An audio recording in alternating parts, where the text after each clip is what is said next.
Allahu Akbar,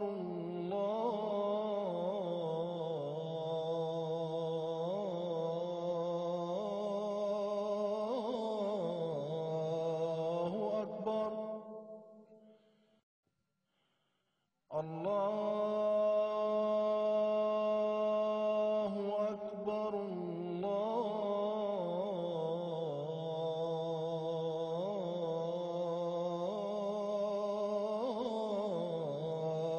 Allahu Akbar. In Qadian, a muazzin calls the faithful to prayers. ilaha illallah.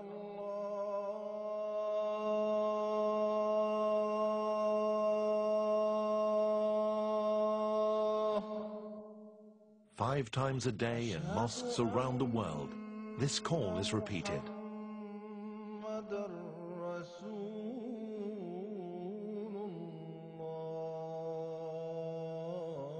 To the God who has created the heavens and the earth.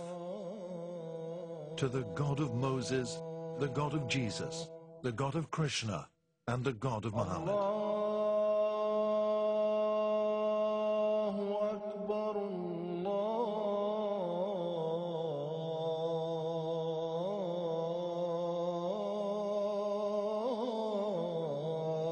God is great. God is great. There is none worthy of worship except him. And Muhammad is the messenger of God.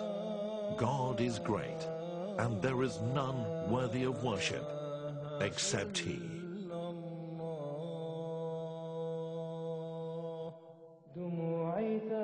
In the last 100 years, Islam Ahmadiyyat has been one of the fastest growing communities in the world. A worldwide movement founded simply on faith and submission to the will of God. A community so simple, yet so highly organized to meet the demands and challenges of the ever-changing world.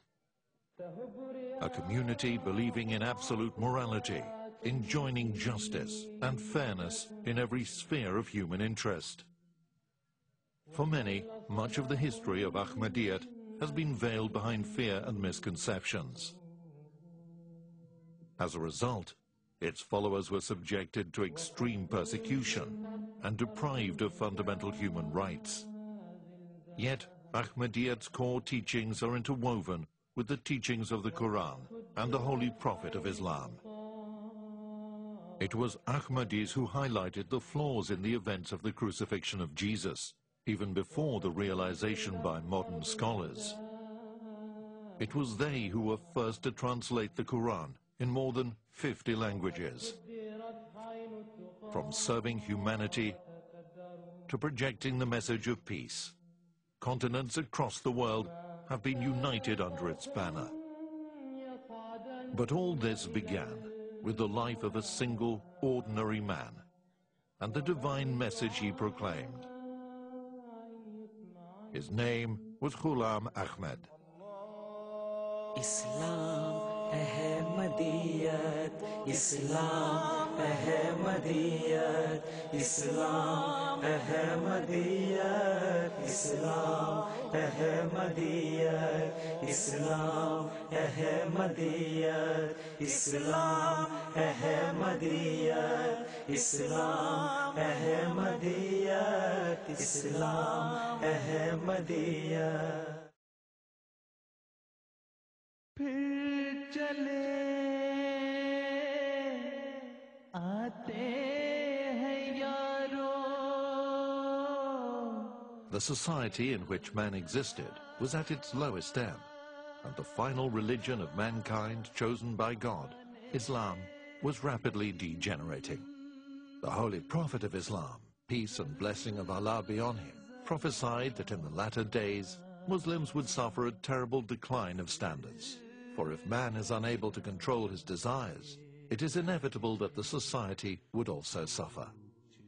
The moral state of man was rapidly and dangerously declining. The Holy Prophet ﷺ mentioned by way of prophecy that one thing, that in that age the real faith will not be found among the Muslims. He mentioned that there are scholars will not be really leading the people to guidance. Their places of worship will be very well attended, but without any guidance. And the faith